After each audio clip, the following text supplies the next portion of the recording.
Welcome back to Season 2 of the Discount Property Investor Podcast. Our mission is to share with you what we have learned from our experience and the experience of others to help you make more money investing like a pro. We want to teach you how to create wealth by investing in real estate the Discount Property Investor way. Make sure you never miss an episode and download the Discount Property Investor app in Google Play or iTunes today.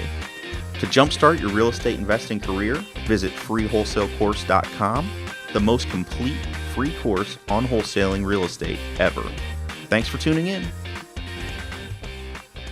All right, guys, welcome back. Discount Property Investors, episode 3. Welcome back, guys. Hey, Mike. Dave. How you doing, buddy? I'm doing good, bud. Good, Yeah, man. Recording another podcast. I love it. Yes, I love good to it. be We're back. talking rentals again today. We are. We're talking First rentals couple again. episodes are going to be rentals here, guys. Yeah, so let's talk a little bit about the way that we purchase our rentals or the way that we're finding funding for this. Because this is something I think we've done pretty good about in the past, is talking to the new investor and how to get started in real estate with little to no money. So I would like to apply that, or at least try to apply that, to our rental strategy. Let's do it. There's no reason for someone who's a new investor and they kind of are dabbling in wholesaling and say, you know what, my personality, I'm not a wholesaler. I don't like it. I feel it feels wrong to me, or I just You fit this real good of this can't. rehab rental model, man. Yeah? Yeah, absolutely. I like it. I do okay. You do great. I'm pretty well. And the other reason I think I'm good at it is because I'm pretty detail oriented. Yeah. So finding the numbers or like looking at the numbers, keeping on track, keeping the projects on track. Keeping the budget low. Right. And again, there's a lot of tracking all that BS. Yeah. Like it is kind of you got to be a very organized individual. right. So again, let's talk about so it's the guy who's just starting out. Well, how do you buy a rental with no money? It's a great question. How do you buy a rental with no money, Mike? I have no idea. That's not true. You're doing it right now. Right. So what you would do, again, there's plenty of different ways. And I believe in the past, I think we talked about private money, but we weren't really using it as much, at least not in our company. Personally, I don't know. I think we've done a couple deals in the past, but again, in the company, we weren't using it as much. So our model, what we're doing is we have people with money out there that we know, that we're friends with, that are in real estate investors. And you have money, and it's not a big deal. That's another thing that is just a big block in a lot of people's mind, is that, oh, how do I get money? Well, money's out there. There's so much money money's out there. It's just a matter of finding someone to let you use it. Yep. And again, people with money, it's not a big, well, again, it depends on the person, but a lot of times it's not a big deal. They've got money sitting in a bank account, and you want to earn interest on it. Yeah, they're going to be making more money by lending it to you or us. Yeah, then letting it sit in the bank. Than letting it sit in the bank. Putting it in CDs that are what? And 3% you got to also think that if they were just lending you money to just go gamble or invest into a stock or any other type of asset class, let's call it, there's more risk than them lending it to you on a property that you, A, bought at a discount, B, that you were going to increase the value in, and C, that's backed by that asset. Absolutely. So the worst burn that they can get, if they loan you, and let's talk about the property that we're gonna jump into. We're talking about Lindsay, right? Yeah, 974 Lindsay. Okay. So let's talk about this one specifically. And I think we bought it at about 60. Yeah, let me pull up my spreadsheet here. We bought it at, pull up our numbers. Lindsay. So we bought it at about 60,000. 58. Yeah, so we bought it at 58, and this property we had estimated the after repair value at 99,000. Okay. So again, we bought something at 60,000. We believed to be worth About 100. About 100. So again, if someone lends you money, you say, hey, listen, mom, dad, your aunt, uncle, so anybody that you know who has money, you can again approach them, ask them for money, and that's again a private. Private money lending is something that we've touched on before, and there are rules. You can't approach strangers and ask them to borrow money. Oh, you shouldn't. Right. I mean, well, I guess you can. What is that? It's when you're pooling the money. That's when you can, right? Yeah. Anyways, so again, if you know anyone, you know another real estate investor, even a hard money lender would probably lend on this. Lend on a project like this. And that's basically what we have is hard money lenders. They're just not in the hard money lending business. We just approach them and just say, hey, we can get you a higher interest on your money. This is what we're doing. That's a great way to look at it, because it's hard money. Just and means we're getting we're paying less of a percent as if that's their business, because we're not paying points down and all that type of stuff that hard money lenders charge. But that's exactly what they are, is hard money lenders. That's a really good point, because hard money lender, it just means that they're lending on a hard asset. Yep. The real estate. That's what a hard money loan is. It's backed by the hard asset of real estate. So yeah, we call them private lenders. It's the exact same thing though. You're lending on the property, and again, their risk is secured by what is it called? The first deed? First lien. First lien. So it's recorded against the property. So when you go to closing, you're signing a promissory note, agreeing to pay them, and it's whatever terms you want. In the event that we weren't able to pay them back, they could foreclose because they have that first lien. Just like the bank would foreclose on you or anyone else out there that didn't pay their mortgage. We essentially have a mortgage with our private lender. Exactly. And the terms we just determine from the get-go, which can vary. Which you negotiate Yeah, with you negotiate, which is great. Your lender. And that's the thing. If it's a family member, a friend, whoever, I mean, you just say, hey, listen, I'm doing these rental projects. Right. And not all mortgages have monthly payments. You could say, hey, I'm going to pay you at the end, and I'm going to give you 5% or 10% or whatever. I mean, so that's the great thing about these is you can negotiate how you want to pay them back, when you're going to pay them back, and how much interest or points you want to pay. It's all negotiable. So moving forward, though, with that being said, really great point. So we have private money in this one. We bought it for $60. We had an estimated ARV, which stands for after repair value, of $99,000. So basically, we bought a property that we figured would be worth $100 when we're done for $60, and then we had estimated repairs at what, Mike? About 12 on this one? Yeah, we estimated 12 on this one, and that was a little bit light. So again, we did a lot to this property. So we were hoping to be done. 60 plus 12 is 72. We were hoping to be done with this one at about 72, and then we went ahead and we rehabbed it, which you'll see in the next video here. We did a walkthrough, but we actually spent what, Mike? We ended up spending about $20,000 on this one. Okay, so we went over our budget a little bit. Right.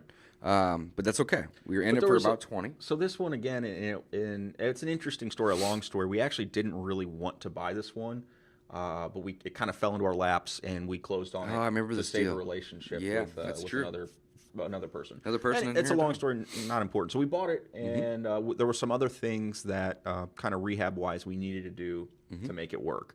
So there was a deck, and then the basement. We had to do a lot of flooring and just a bunch of stuff. Yeah. And you'll see Did the inspector come in and give us a hard time on this one at all, or not? There was not a lot. I mean, there was a few inspection items we had to repair as well. Right. Nothing Which adds to the initial estimate, though. You estimate 12, you spend 20. A lot of times that happens because inspectors come in after you have already spent your 12, and you're hoping to be done. And then they may say, "Oh, this deck's got to go," or "You need to finish it." And the deck is one of the things on here. Right. We ended up, I think we left it undone because we knew that there was going to be some things that we needed to fix. Right. The deck being one of them. So we just let him say, "Hey, that deck's no good," and we say, "Oh yeah, we were going to fix it. What do you want us to do with it?" Right. Do you want us to tear it down, or can we replace a couple boards? And that's a good pro tip right there. Is sometimes you don't necessarily need to spend the money preparing for the inspector. Maybe just leave it undone. Having a reinspection done is cheap. It's like $50. Well, and a lot of municipalities, I mean, you pay for the inspection, and they know they're coming out a second time. So they include It's it. included. Right. So instead of spending more money in the beginning trying to please an inspector, oftentimes it's better to leave a couple things that you're kind of iffy about and let the inspector tell you what you need to do. Because if you went ahead and replaced deck boards, for example, on this deck, and then he told you need to rip the deck down, then you've spent money replacing something that is worthless. It's trash. Yeah, that's a really good point. I want something I wanted to add on there. So, well, that's good. So this property has now been rehabbed. We spent $20,000 roughly. We estimated 12, so we were a little over on that. However, our ARV we estimated at 99. It's about $100,000, and we got this now rehabbed, tenanted, appraised. And we're in the process of refinancing, right? Or have we already done the refinance? I think we're still in the process. In the process, right? Yeah. So the good thing though is our final appraisal came back at what, Mike? $115,000. And we only estimated 99. Yeah. 100. But Wow. again, when you check out the video, I think we did a real nice job on the rehab, and that's part of the reason why we overspent a little bit. But I think it really did come back to us in that equity and the appraised value of it. It's much higher than we really anticipated. We wanted to be into it for. Right, because it is a again, it's an interesting property. You got 3 bedrooms upstairs, 1 bath upstairs, and we kind of finished out a bonus bedroom down in the basement. Again, it's not a legal bedroom, so it'd be like an office space. Or Yeah, it's a something down bonus there. though, right? Yeah. So So we were all into this property for about $80,000. With an 80% loan on 115, we were able to pull out $80,000. Yeah. So we basically broke even on this property, just like the last one. Well, and this one is a great example where if you were really, really aggressive and trying to get money back out of it, we probably could have. Probably could have got a couple $100. Yeah. Well, 115 times 0.8 is, what is that? 88,000. 88. That's true. Yeah. So we probably could have.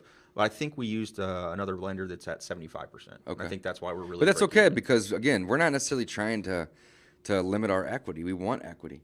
We're trying to just get our money back. That's the name of the game. So if we don't have to borrow 80%, we can borrow 75, 77%, whatever the whatever. Even it is. 70 again. There's Even two, 70, It's right. 2 games you're playing with the rentals, Right. which is that cash flow and that equity pickup. Both, and So they're both important. We're playing both those games now, and again, we want you guys to learn how to do that as well. So again, kind of the moral of the story on this one is you don't have to have money to buy the rentals. Get connected with other investors, ask them how they're doing it, go to your real estate meetups, ask around again, become friends with people. And find out who's got money just sitting around. Like if Yeah. they have an IRA, a 401k, a Roth IRA, and their money may not even be invested. Like I have some money right now that's just sitting; it's not even invested. And a lot of people out there do. And I would much rather earn 7 or 8% over a 3 to 6 month term than 0. I mean, why not? Well, and you're going to earn, way more than that, I right? mean, But that's only over 3 to 6 again, months. I mean, a pretty standard, our going rate would be about a point a month, Right. So, or 1% a month. So again, it's pretty good money, Right. To loan it out. Yeah, So- absolutely. All right, well, let's jump into. Let's this jump one. into the video. All right, here it is, guys. Check it out. All right, guys, welcome back. We're doing a rental property tour today. We are over at 974 Lindsay Lane. This one is also up in Florissant. So this one we got for a really good price, and we're trying to max out the ARV with our rehab. So our strategy is to purchase the property, rehab it, then refinance it with the bank so we can get most of our money back, and then hold it as a rental. So again, our goal with this one was to maximize our ARV, or after repair value, so we get the most money back. So we bought this property for $58,000, and you can see they still got to do the end cap kit there. Other than that, we think we did a pretty good job on the kitchen. Yeah, I think So it looks really good, Mike. Most of these cabinets were here already. This piece was kind of in here sticking into the kitchen. Oh, I remember that. Yeah, so we moved it over and we had to buy one upper cabinet set, and then we were able to kind of create this additional workspace, Okay. as well as opening up into the eat-in kitchen or the dining area. And these weren't white, right? You No, painted those? these were all painted, correct. Okay. So most of these were existing cabinets, like I said. They're all wood. They're not the greatest, but again, that clean look, that white and some new handles, just gives it a nice Gives it fresh a look. nice fresh look. With our stainless appliances, again, this is going to be an easy one to rent. Top of market rent, we're probably going to get at least $1,200 for this. $1,200, $1,295, I think is what we're going to be asking. Floors look awesome, man. So the floors, this is something we really like. This is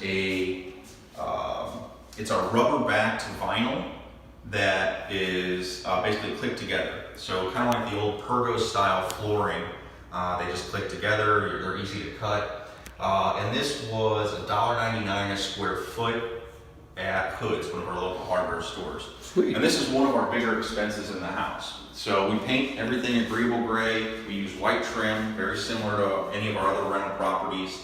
And we use the ceiling fans, $59. So again, we've got one ceiling fan in our dining area and a track light in the kitchen to really highlight and brighten things up.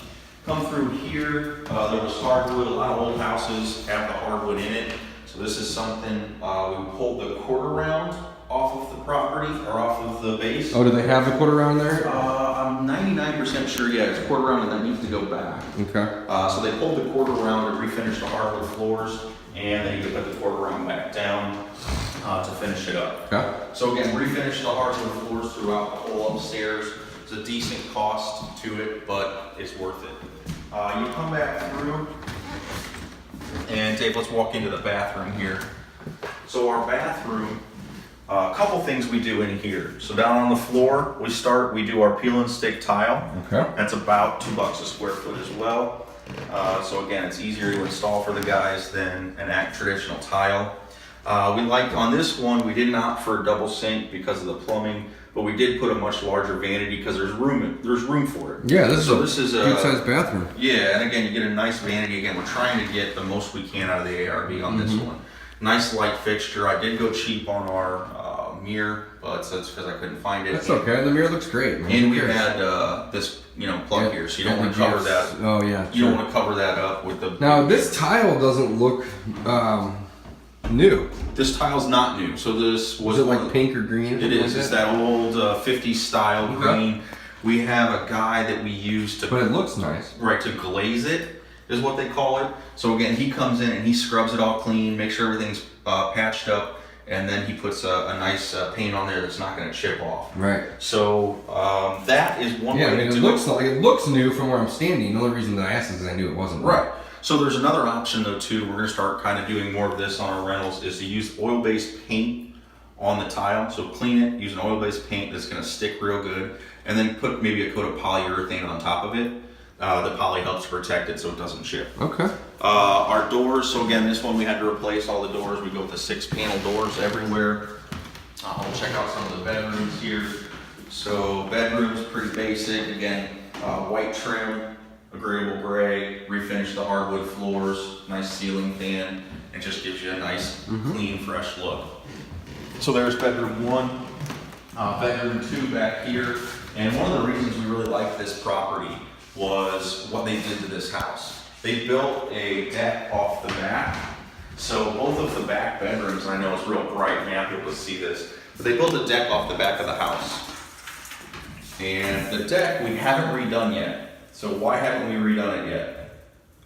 Because we have to get an occupancy inspection. We know the occupants, or we know that they're gonna ding us, or they like to ding it for something.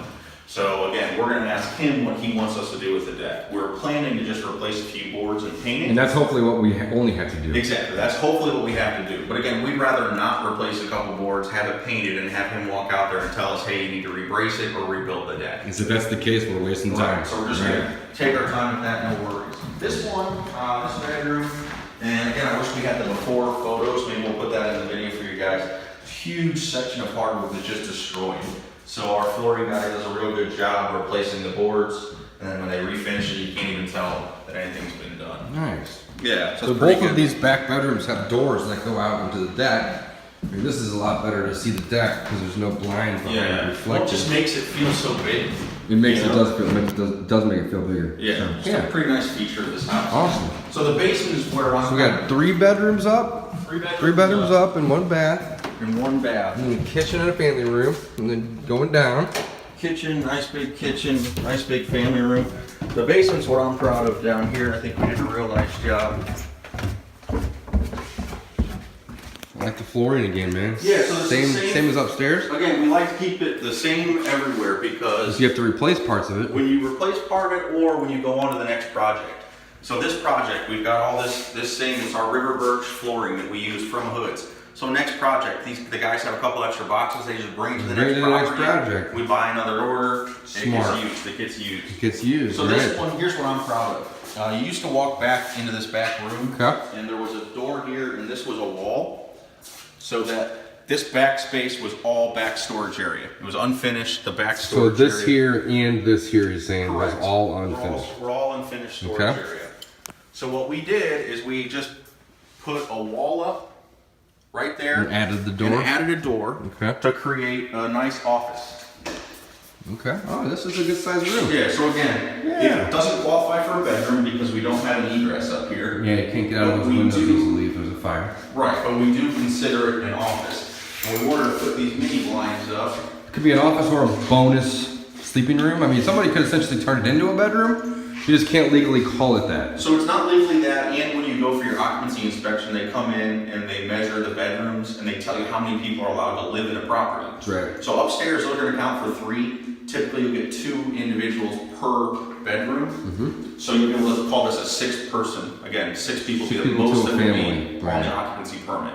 But again, they could use this area, like you said, as an additional bedroom. Bonus. It's just, it doesn't qualify because there's no egress on it. Right. So that's one of the things I'm most proud of. You've got an unfinished back storage area, That one we didn't do much other than paint the walls. So again, we just use the kills to paint the walls. This furnace is older, but it's probably going to get us by. Again, this was a really inexpensive purchase for us. Water heater's back here. You can't really see because there's no light, but it looks good. Right, it's in decent shape, and again, it's just nothing that we're too worried about. Sure. So then this one, it does have a walkout basement, which is nice. So you've got the walkout there, and you've got a funny little bathroom back here. So there is a full bathroom in here. You got the sink, toilet, and a shower. I guess that's a 3/4 bath, but it is back here, usable, and it really makes that bonus room, that bonus space, more attractive, more likely to be used as a bedroom for them. Just adds a lot more value. Sure.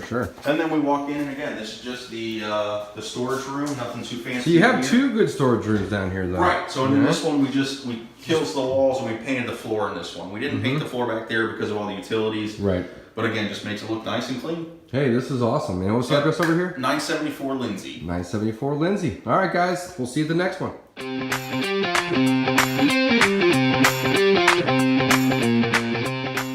Thanks for listening to the Discount Property Investor Podcast. If you enjoyed this episode, please like, share, and subscribe to help us reach a wider audience. To jumpstart your real estate investing career, please visit freewholesalecourse.com, the most complete free course on wholesaling real estate ever. We would also appreciate it if you left us a review on iTunes or Stitcher. Thank you in advance for your support, and remember, you make your money when you buy, and you get paid when you sell. Now let's go build some wealth.